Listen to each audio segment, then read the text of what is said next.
Hello दोस्तों, आज मैं आपके सामने उत्तर प्रदेश जो लेखपाल की भर्ती निकली है उसका सिलेबस जो पंचायती राज व्यवस्था है, इसमें जो ग्रामीण परिवेश के अंदर ये पंचायती राज व्यवस्था का जो टॉपिक आता है, इसके अंतर्गत कई सारे टॉपिक्स आते हैं। जैसे कृषि भी आता है इसके अंदर, और ये पंचायती राज व्यवस्था भी है, कुछ योजनाएं भी हैं, तो बहुत सारी चीज़ें इसके अंदर आती हैं। तो मैं आज आपको पंचायती राज व्यवस्था को समझाना चाह रहा हूँ कि पंचायती राज व्यवस्था का जनक कौन था, कब इसको प्रारंभ किया गया, क्या क्या इसके उद्देश्य थे, क्यों इसको बनाया गया, ये सारी चीज़ें मैं आपको पंचायती राज व्यवस्था के अंतर्गत समझाऊंगा। ये मैंने पहले से नोट प्रिपेयर कर रखा है, इसको मैं आपको एक्सप्लेन कर रहा हूँ। और ये बहुत ही बेहतर जो हो सकते हैं, उससे बेहतर कोई नोट्स आपको मिलेगा नहीं। इसमें देखिए, ये जो पंचायती राज व्यवस्था थी, सबसे पहले इसको हमारे यहाँ जो जनक इनके माने गए हैं वो थे आपके जनक जो थे पंचायती राज व्यवस्था के लॉर्ड रिपन। इनको क्यों माना गया है? इन्होंने जो 1880 से 1884 के लगभग इन्होंने पंचायती राज व्यवस्था का गठन करने का प्रयास किया। हालांकि इनसे पहले एक और लॉर्ड मेयो नाम के व्यक्ति रहे थे, जिन्होंने प्रशासनिक व्यवस्था के लिए नगर पंचायत को लेकर कुछ बातें अपनी रखी थी कि वो नगर पंचायत बनाना चाहते थे। नगर पंचायत किसे कहते हैं आप जानते हैं? जो बड़े बड़े गाँव होते हैं जिनकी जनसंख्या लगभग 1 लाख को क्रॉस कर जाती है, वो नगरों में परिवर्तित होते जाते हैं। और एक से वो चीज़ें मैं आपको और बताऊंगा आगे कि 1 लाख, 3 लाख, 10 लाख की इतनी संख्या के वालों को क्या नगर महानगर क्या होते हैं, सब बताऊंगा आगे चल के। तो ये जो शासन था, इसको लॉर्ड रिपन ने बनाने का सबसे पहले प्रयास किया कि पंचायती राज व्यवस्था भी का भी गठन होना चाहिए। इसके अंतर्गत उन्होंने एक स्वायत्त शासन व्यवस्था लागू की। स्वायत्त शासन का मतलब होता है जनता इसका अधिकार स्वयं रखती है, जनता के जो है अधीन होता है ये कार्य जो होता है, यानी कि शासन जो होता है। इसमें क्या होता है कि स्थानीय स्तर पर लोगों को शासन का भागीदार, स्थानीय स्तर पर। अब स्थानीय स्तर पर कैसे? भाई गांव है तो गांव स्तर पर जो गांव के लोग होंगे वो अपना शासन चलाने के लिए यानी कि एक प्रतिनिधि अपना नियुक्त करेंगे। ये व्यवस्था उन्होंने लागू करवाई। और लोकतांत्रिक विकेंद्रीकरण को सुनिश्चित करना। लोकतांत्रिक विकेंद्रीकरण क्या होता है, सबसे पहले आपको समझना पड़ेगा। तो विकेंद्रीकरण एक ऐसी व्यवस्था है जिसमें यानी कि सरकारों का गठन किया जाता है अलग अलग स्तर पर, आवश्यकता अनुसार। जैसे ग्राम स्थान पर ग्राम प्रधान हुआ, ब्लॉक प्रमुख हुआ, जिला अध्यक्ष हुआ, इस तरीके से आपको विधायक हुए, सांसद हुए, इन सब का जो ये है एक लोकतांत्रिक केंद्रीकरण है, यानी कि सत्ता का विभाजन स्थानीय अनुसार। आगे चल के पंचायतों का जो उल्लेख है वो हमें पहले पंचायतों का हमें कहाँ से उसका मतलब जो सोर्स मिला, कहाँ से हमें इसके बारे में ज्ञान प्राप्त हुआ कि पंचायत भी कोई एक चीज़ होती है, तो ये हमें ऋग्वेद से मिला है। कौन से? एक ऋग्वेद में इसका उल्लेख मिला है पंचायती राज व्यवस्था का। और जो पंचायतें होती हैं उसका मतलब होता है गांव में पंचायत की प्रशासनिक इकाई, यानी कि गांव में जो प्रशासन चलाने की एक इकाई है उसको हम पंचायत कह देते हैं। अब पहले एक तरीका हुआ करता था ऋग्वेद काल में, ये हुआ करता था कि कई गांवों को मिला करके एक सभा बनाई जाती थी और उसी को हम कहते थे विस। जब कई सारे गांव इकट्ठे कर दिए जाते हैं उसको हम विस कह लेते। अब स्वतंत्रता के बाद पंचायती राज व्यवस्था कैसी थी, इसके बारे में भी आप समझ लीजिए। तो सबसे पहले तो हम आपको बता दें कि पंचायती व्यवस्था को पूरी तरह जो देश में लागू करवाने का जो प्रयास कर रहे थे वो महात्मा गांधी थे। यानी कि बहुत बड़े स्तर पर उन्होंने प्रयास भी किया।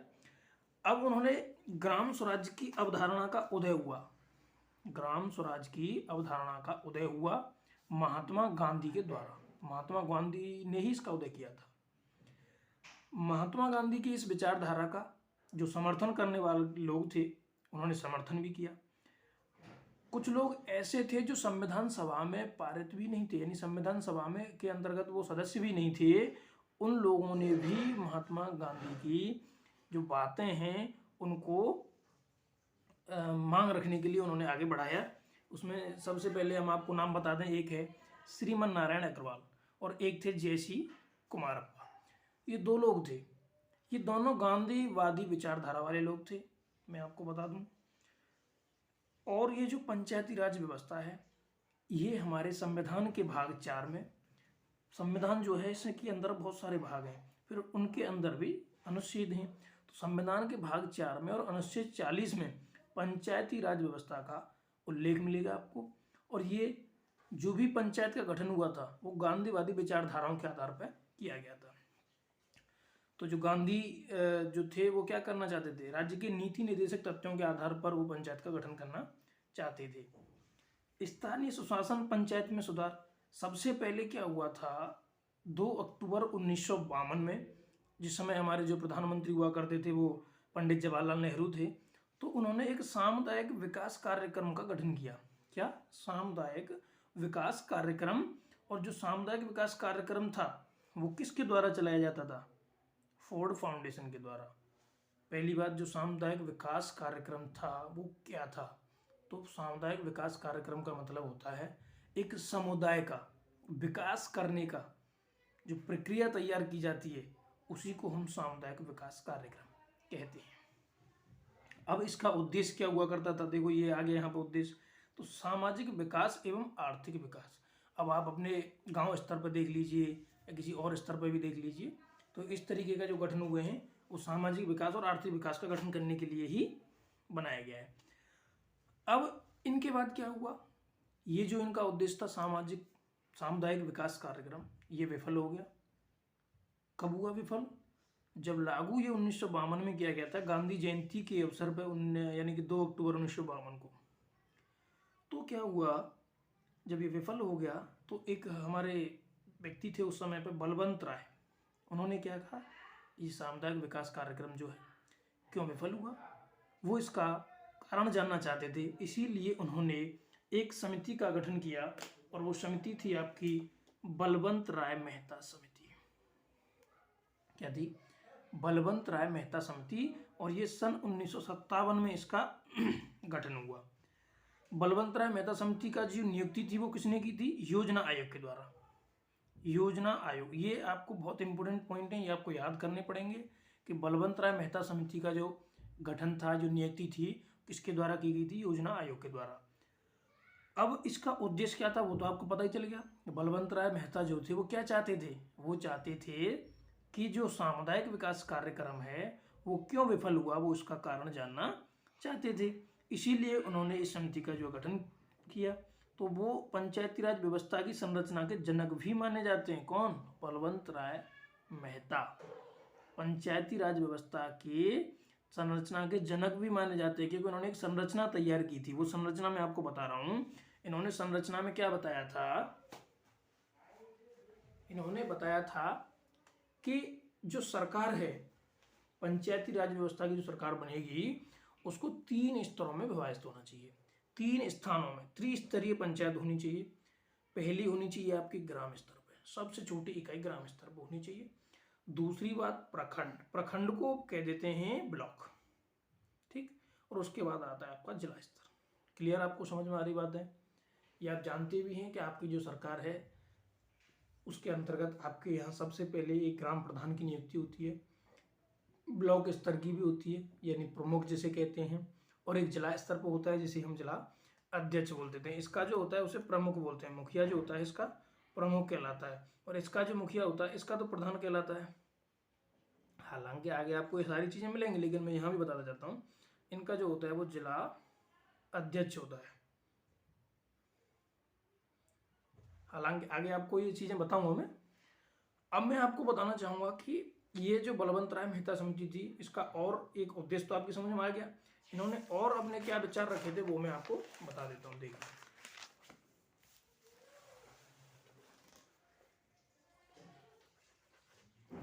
आइए, इसमें और क्या था? इसमें सरकार का न्यूनतम हस्तक्षेप होना चाहिए। ये चीज आपके बलवंत राय मेहता जी ने बताई थी हमें। वो कहते थे कि इसमें सरकार कोई हस्तक्षेप ना करे। अगर ग्राम प्रधान की नियुक्ति हुई है या ब्लॉक प्रमुख की नियुक्ति हुई है तो कुछ उनके भी अपने अधिकार होने चाहिए, जिसके अनुसार वो कार्यशैली को आगे बढ़ाएं, विकास को अंजाम दें, और वो कैसे भी सामाजिक और आर्थिक विकास करें अपने क्षेत्र का। इनकी सिफारिश को उस समय पर जो हमारे प्रधानमंत्री हुआ करते थे पंडित जवाहरलाल नेहरू, उन्होंने इनकी विचारधाराओं को पूरी तरीके से मान लिया, स्वीकार कर लिया। और सबसे पहले बलवंत राय मेहता समिति 2 अक्टूबर 1959 में राजस्थान के नागौर जिले में लागू की गई। सबसे पहले कहाँ पे? राजस्थान में, नागौर जिले में।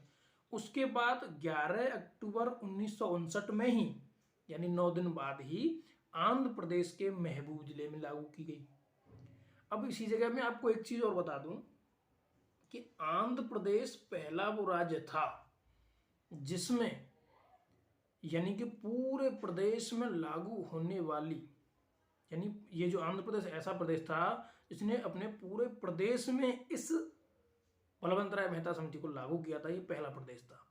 उसके बाद तो 1960 में तमिलनाडु, कर्नाटक और असम लागू, अन्य में भी लागू हुई है ये, ठीक है। 1962 में महाराष्ट्र में भी हुई, 1963 में गुजरात में भी इसका शुभारंभ हुआ, लागू हुई। अच्छा, जब बलवंतराय मेहता समिति के कुछ जो निर्धारित बिंदु थे वो लागू हो गए, उसके बाद एक आए, अगले व्यक्ति आए जिनका नाम था अशोक। इन्होंने भी एक समिति का गठन किया, अशोक मेहता समिति, जिसका नाम है अशोक मेहता समिति। अब हुआ क्या, इसका गठन 1977 में हुआ था, अशोक मेहता समिति का। बात समझ में आ रही है आपको? इसका जो उद्देश्य था, ये अशोक मेहता जो थे वो क्या चाहते थे, वो ये चाहते थे कि जो पंचायती राज व्यवस्था हमारे यहाँ चल रही है उसमें अभी सुधार होने की आवश्यकता है। तो वो चाहते थे सुधार क्या क्या हों, तो वो पहले वहाँ की कमियों को नोटिस करते थे कि ये कमी है, जनता को इस तरीके से व्यवस्था मिलनी चाहिए, जनता को यहाँ नुकसान है। तो इन्होंने क्या किया, पंचायती राज व्यवस्था के कमियों को दूर करने के लिए एक समिति का गठन किया जो थी अशोक मेहता समिति। अब इन्होंने अपने विचार रखे। इनके विचार क्या थे, ये चाहते थे कि जो सरकार यानी कि जो पंचायती राज व्यवस्था है वो द्विस्तरीय पंचायत होनी चाहिए। कैसी? द्विस्तरीय पंचायती राज व्यवस्था की सिफारिश इन्होंने की थी। ये चाहते थे, ये क्या चाहते थे कि एक तो आपका ग्राम मंडल बने, उस ग्राम मंडल के अंदर क्या होता था, 15 से लेकर के 20 गांव का एक समूह हुआ करता था, उसमें एक ही आपका जो है ग्राम मंडल होगा। उसके बाद वो क्या चाहते थे, एक जिला स्तर पर तैयार हो। पहले तो गांव स्तर पर 15 से 20 गांवों को मिला करके इन्होंने एक गठन किया पंचायत का, और दूसरी पंचायत जो होनी चाहिए वो होनी चाहिए जिला स्तर पर। फिर जो इनके हालांकि बिंदु थे, उन्होंने क्या कहा, एक न्याय पंचायत का भी गठन होना चाहिए, यानी कि ग्राम स्तर पे भी, ब्लॉक स्तर पे या जिले स्तर पे। तो इन्होंने ब्लॉक स्तर तो उसमें रखा ही नहीं, एक गांव का मंडल रखा और एक जिला अध्यक्ष रखा। तो इन्होंने क्या कहा, यहाँ पर जो ये पंचायत व्यवस्था उन्होंने अपनी लागू मतलब अपना द्विस्तरीय पंचायत व्यवस्था जो सिफारिश की थी, उन्होंने इसमें एक न्याय पंचायत का भी गठन करने का मुद्दा बनाया। फिर उन्होंने क्या, पंचायत का जो कार्यकाल होना चाहिए वो 4 वर्ष का होना चाहिए मात्र। कार्यकाल कितने वर्ष का? 4 वर्ष का। ये अशोक मेहता समिति के अनुसार 4 वर्ष का कार्यकाल पंचायत का होना चाहिए था। लेकिन आप इस समय देख रहे हैं क्या व्यवस्थाएं हैं, तो हम बता दें आपको इन्होंने और क्या विचार रखे। इन्होंने रखा कि जो पंचायतों में जो चुनाव होते हैं आपके, जैसे ग्राम प्रधान हुए या जिले स्तर पर जो भी हुए, तो ये कहते थे कि इनका दलीय चुनाव होना चाहिए। अब दलीय चुनाव से मतलब आप समझ रहे हैं, दलीय चुनाव का मतलब है आज सत्ता में जैसे विधायकों के भी यानी कि सीएम का अभी चुनाव आने वाला है, तो इसमें जो दल हैं, दलों में आपस में चुनाव होता है, जैसे कि बसपा हुआ, सपा हुआ, बीजेपी हुआ, कांग्रेस हुआ, ये सब दल हैं। तो वो चाहते थे इस प्रकार के दलों का चुनाव ग्राम स्तर पर और जिला स्तर पर भी होना चाहिए। लेकिन आप जानते हैं अभी किस स्तर से लागू हैं चीजें। पंचायती राज व्यवस्थाओं को संवैधानिक दर्जा प्रदान किया जाए। अब संवैधानिक दर्जा मतलब ये होता है कि संविधान के अनुसार भी उनको कुछ नियम और कानून प्राप्त हो, संविधान में दर्जा प्राप्त हो। इस प्रकार की उनकी भी एक विचारधारा उन्होंने रखी कि संविधान में इनको दर्जा प्राप्त होना चाहिए। कौन को? किसको? पंचायती राज व्यवस्था को। क्लियर है ये चीज आपको? उसके बाद क्या हुआ, इन्होंने एक और अपना जो प्लान रखा वो था SC/ST। SC/ST मतलब जो है अनुसूचित जनजाति और जो होती है ट्रिब्यूट कास्ट और जो शेड्यूल कास्ट। तो इसमें क्या हुआ, जनसंख्या के आधार पर इनका प्रतिनिधित्व होना चाहिए, यानी कि जितनी इनकी जनसंख्या है उसके आधार पर उनको आरक्षण मिलना चाहिए। ये चीज इन्होंने अपनी रखी। और इनकी सिफारिश यानी कि ये जो भी इन्होंने अपना मुद्दा तैयार किया, किसने? अशोक मेहता ने। जो भी अपने विचार रखे, द्विस्तरीय पंचायत और ये आपका जिला स्तर पे या जो भी है दलीय चुनाव, ये सारी व्यवस्थाएं उस समय के जो प्रधानमंत्री हुआ करते थे मोरारजी देसाई, तो मोरारजी देसाई प्रधानमंत्री ने सारी बातों को इनका अस्वीकार कर दिया कि इस प्रकार से कोई व्यवस्था लागू नहीं की जाएगी, कि आपका द्विस्तरीय पंचायत व्यवस्था होनी चाहिए, नहीं की जाएगी, 4 वर्ष का चुनाव होना चाहिए, ये भी नहीं की जाएगी। तो कुछ चीज़ें इनकी नहीं है। लेकिन एक मुद्दा था कि संवैधानिक दर्जा प्रदान किया जाए, तो इस चीज़ पर चर्चा का विषय बन गया था। तो आगे चल के और ये SC/ST वाला जो अधिकार है प्रतिनिधित्व जनसंख्या के आधार पर, इस पर भी मुद्दा थोड़ा सा आगे बढ़ा। और इसके बाद एक नई समिति का गठन हुआ। वो नई समिति क्या थी? PV के राव समिति। अब पीवी के राव एक व्यक्ति थे, इनका नाम था पीवी के राव। तो इन्होंने भी एक अपनी समिति का गठन किया जो 1985 में गठन हुआ था। ये जो व्यक्ति थे पीवी के राव, ये क्या चाहते थे, ये गरीब जो निर्धनता उन्मूलन, निर्धनता मतलब आप जानते हैं कोई व्यक्ति के पास धन नहीं है, गरीबी की रेखा आप कह लीजिए, गरीबी उन्मूलन आप कह सकते हैं, यानी कि गरीबी हटाओ, इनका ये उद्देश्य हुआ करता था, गरीबी हटाओ या निर्धनता उन्मूलन, या ऐसे कह लो गरीबी हटाओ। ये इस तरीके से इन्होंने अपनी पंचायत में जो है अपनी व्यवस्थाओं को अपनी समिति के अनुसार रखा। पंचायती राज जो है ग्रामीण विकास को उन्होंने उद्देश्य में शामिल किया। उस समय जो उद्देश्य एक व्यवस्था मतलब ये है, उद्देश्यों में शामिल कैसे करवाए, उद्देश्य आप समझते हैं ना, जब आपकी लोकसभा में या कहीं विधानसभा में चर्चाएं चलती हैं, मुद्दा उठते हैं, तो उसमें एक उद्देश्य के रूप में ग्राम पंचायत को इन्होंने वहाँ पे जो योजनाएं हैं पंचायती राज व्यवस्था को एक उद्देश्य बनाया इस प्रकार से। अब योजनाओं को विकेंद्रीकृत किया जाए। अब जो योजनाएं वहाँ से जैसे संविधान से के अनुसार लोकसभा में विधानसभा में जो भी लागू होती हैं उनको विकेंद्रीकृत करके यानी पंचायती राज में भी लेकर के आना चाहिए। बहुत सी सुविधाएं ऐसे होती हैं, जैसे आपको मैं बता दूं, जैसे सड़क परिवहन हुआ, आपका कर व्यवस्थाएं हुई, ये सारी व्यवस्थाएं ऊपर योजनाएं जो बनी हुई थी वो पहले राज्य सरकार के अधीन हुआ करती थी, लेकिन उन्होंने क्या कहा, ये कहना चाहते थे विकेंद्रीकृत करके इनको पंचायती राज व्यवस्था में गांव स्तर पर भी आना चाहिए, जिले स्तर पर भी आना चाहिए, ब्लॉक स्तर पर, ये लोग ये चाहते थे। कौन? पीवी के राव समिति। अब इन्होंने क्या किया, इन्होंने अपना बहुत अच्छे विचार रखे, मैं आपको बता दूं वो विचार क्या थे। वो थे कि पंचायती राज व्यवस्था के अंदर निर्वाचन प्रत्येक 5 वर्ष पर होना चाहिए, इनका पहला विषय था। दूसरा इनका बहुत अच्छा विषय यह था कि जो राज्य वित्त आयोग का गठन होना चाहिए। किसका? राज्य वित्त आयोग का गठन होना चाहिए। अब ये राज्य वित्त आयोग क्या होता है मैं आपको बता दूं। वित्त आयोग का मतलब होता है, एक तरीके से समझ लीजिए, जो आर्थिक व्यवस्था होती है उसको संभालने वाला वित्त आयोग होता है, आर्थिक व्यवस्था को देखने वाला, यानी कि इकोनॉमिक जो कंडीशंस होती हैं उनको मैनेज करने के लिए गठन होता है, उसे हम कहते हैं राज्य वित्त आयोग। जो राज्य स्तर पर काम करेगा, राज्य वित्त आयोग। आज बात समझ में आपके। अब जिला परिषद विकास कार्यक्रम संस्था, जिला परिषद, ये आपने अभी भी सुना भी होगा कि जिला परिषद एक विकास के लिए जिला स्तर पर बनाया गया कार्यक्रम संस्था भी इन्होंने लागू की थी। इसके बाद मैं आपको बता दूं, ये आपका जिला परिषद विकास कार्यक्रम हुआ।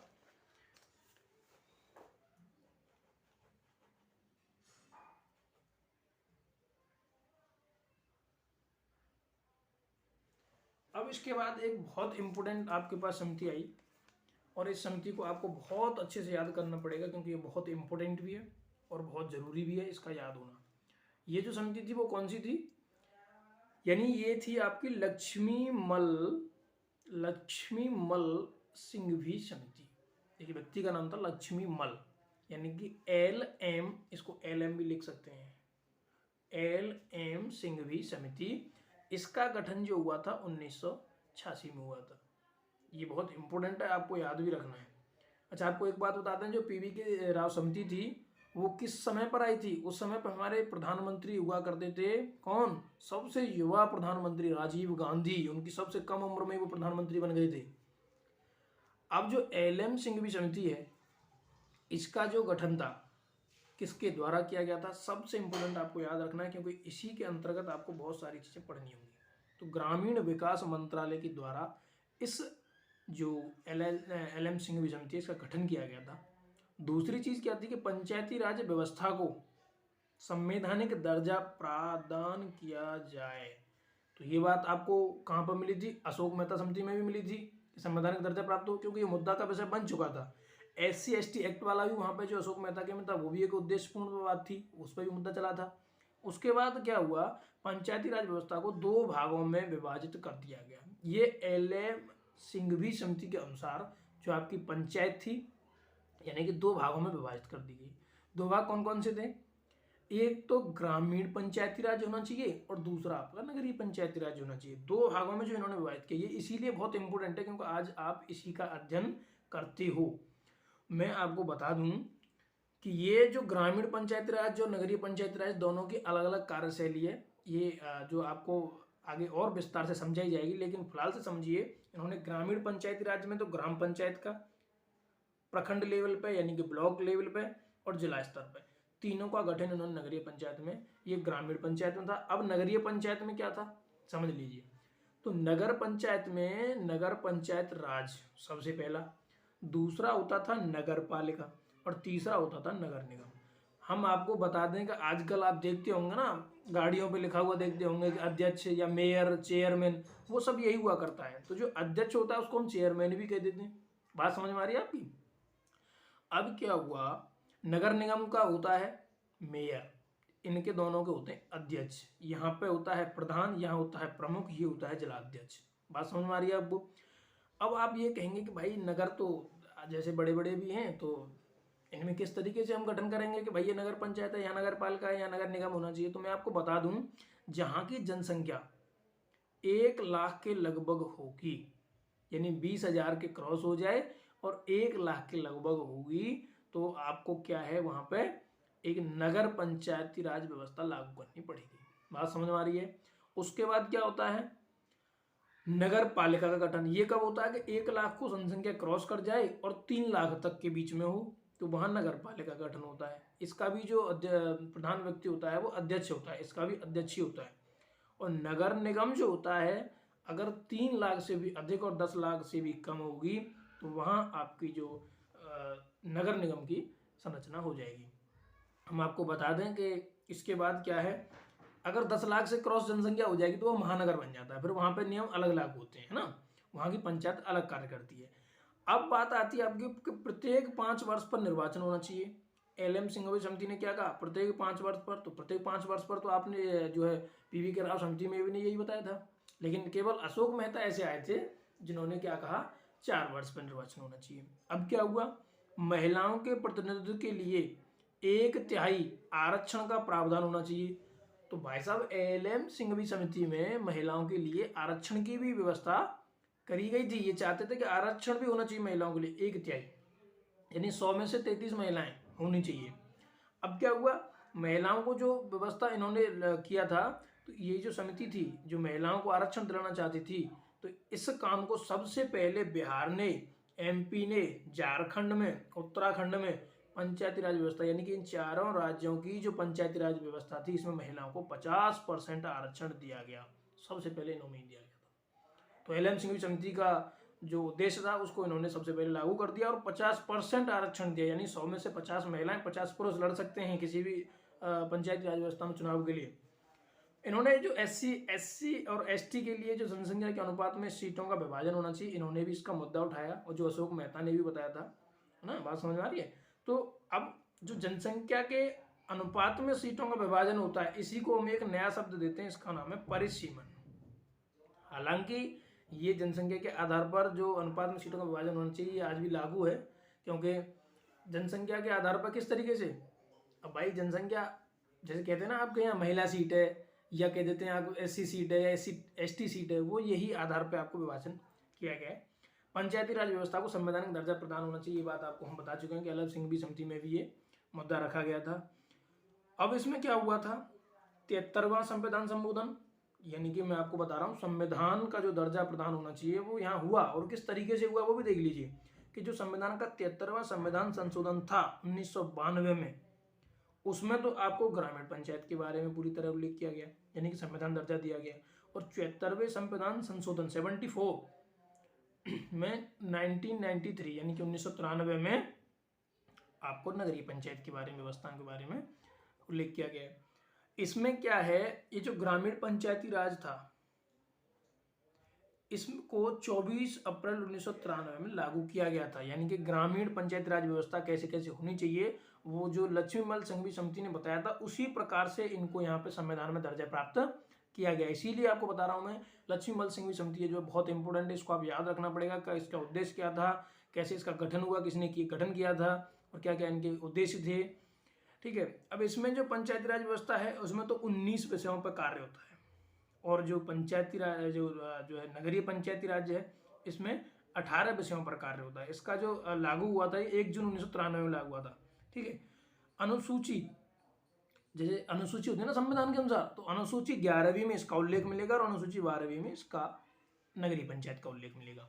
इसके बाद मैं आपको बता दूं कि पंचायत को जो है मजबूत करने के लिए, ये चीज़ मैंने आपको बताया कि पीवी के राव समिति में भी बताया गया था कि राज्य निर्वाचन आयोग होना चाहिए और राज्य वित्त आयोग, ये दोनों चीज़ों का गठन होना चाहिए। ये इससे क्या होता है, पंचायत हमारी मजबूत हो जाती है। ये आपको उल्लेख मिलेगा हालांकि अनुच्छेद 243 में, ये भी दोनों 243 में मिलेगा आपको।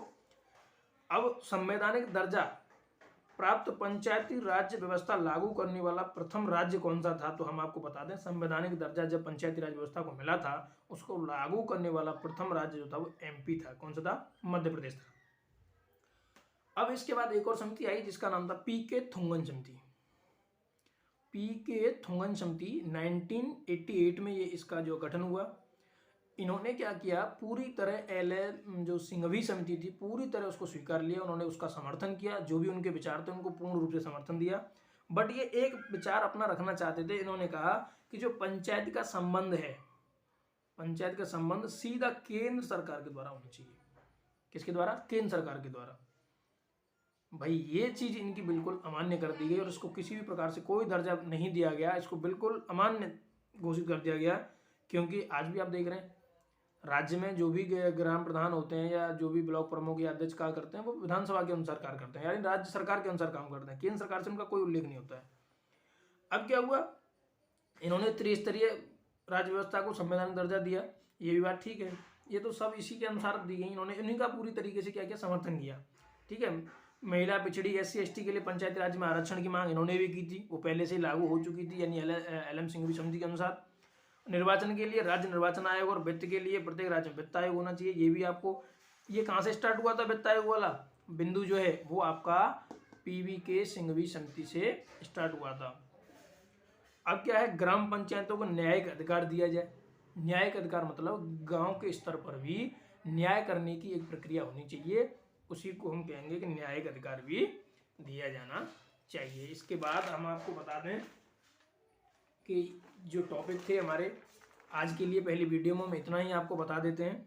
इसके बाद आपको नेक्स्ट वीडियो में आपको बताएंगे।